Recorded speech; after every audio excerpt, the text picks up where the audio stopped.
just consider channel marketing, and we want to say it's about communicating the company's value proposition and also delivery of the products and services of the organization to the end user.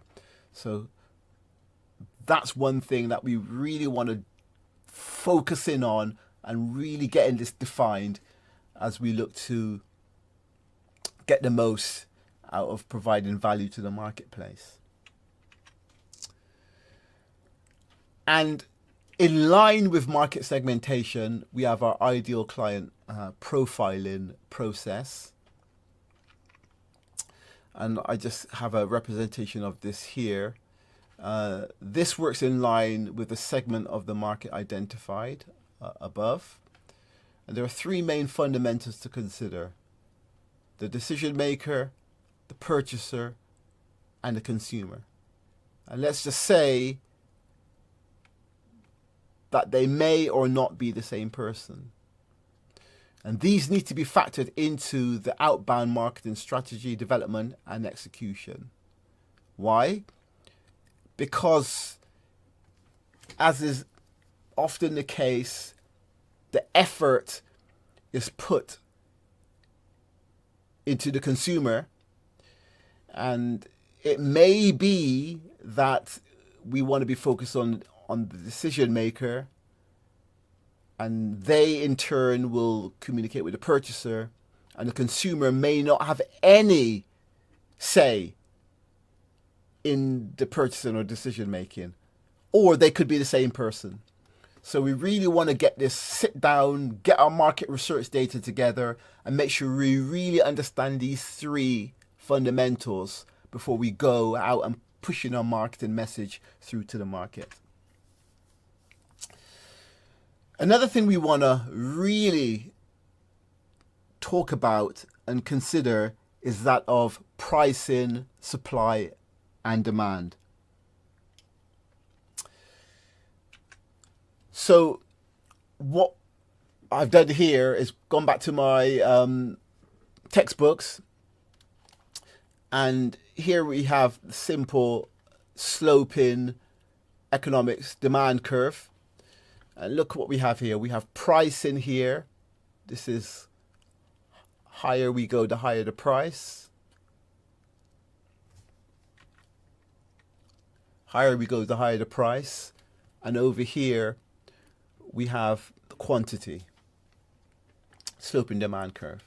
So I'm saying uniqueness of product or service. So, well, I've taken the economics demand curve and I've applied this to marketing, and say that what we want to do, we want to make sure our uniqueness of products or service is not high in quantity, that it's low in quantity, and then we will go up to the demand curve, bounce off the sloping demand curve, and we end up with a higher price.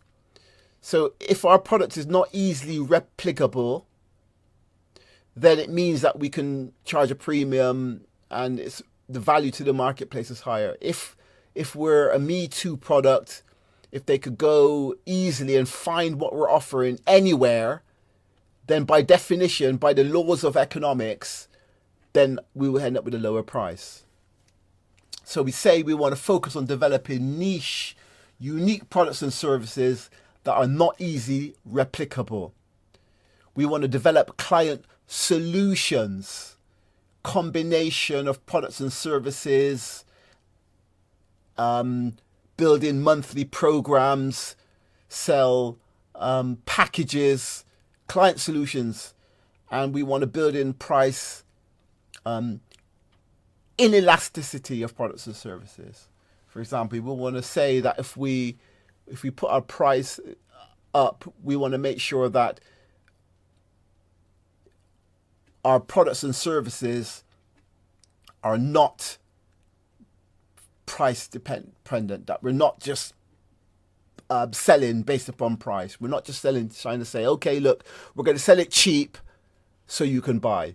We want them to be buying the products and services based upon the solutions and the uniqueness of the product and service.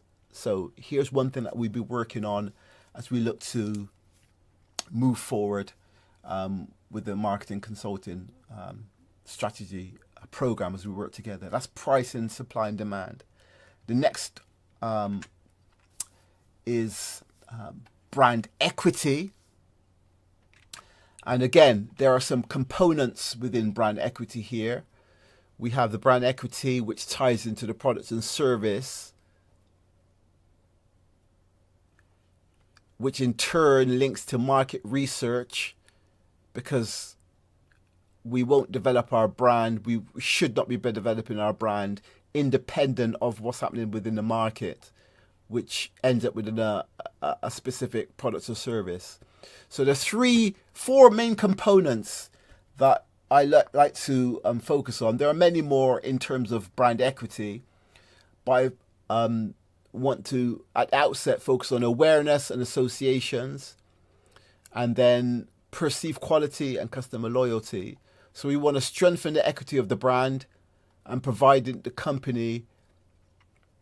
And when we strengthen the equity of the brand, we provide the company, the organization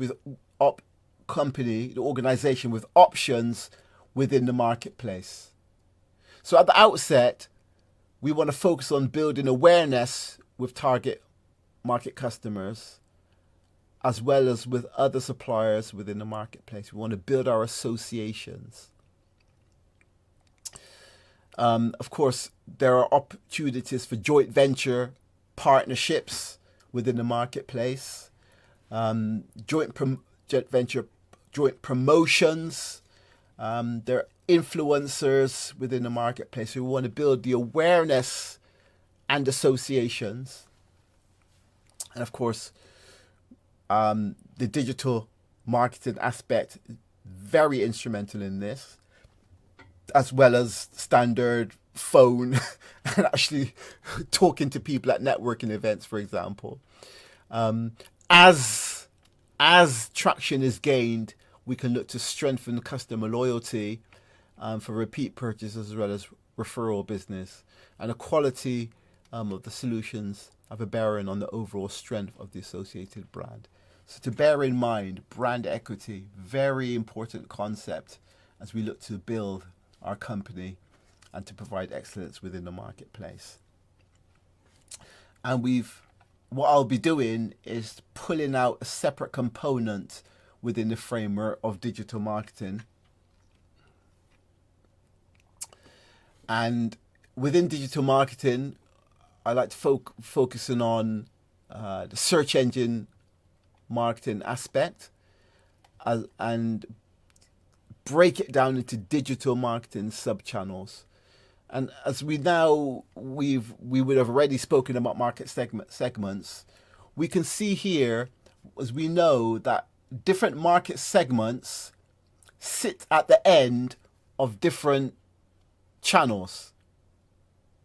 So within the digital marketing realm itself, we have different sub-channels. And at the end of these sub-channels, different market segments actually sit.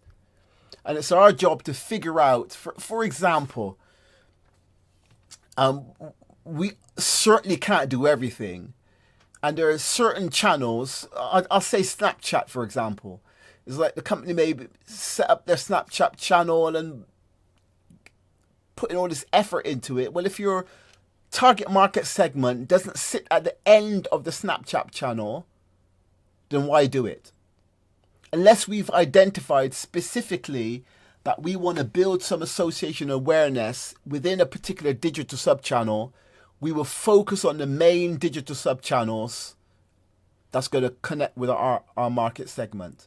And there are some tools that we will use to help us to effect this. This is the search engine marketing component, where we have the company website here at the center, and we want to show here that the internet is a huge, big, expanding entity, and we have blogging, images, videos, social media, articles, and email all around the internet, and the likelihood of someone finding us in these places are higher than finding us here on our website. If they don't know about us, when they know about us, they will go directly to our website. So what we want to do is to make sure that we're present on these different digital sub-channels.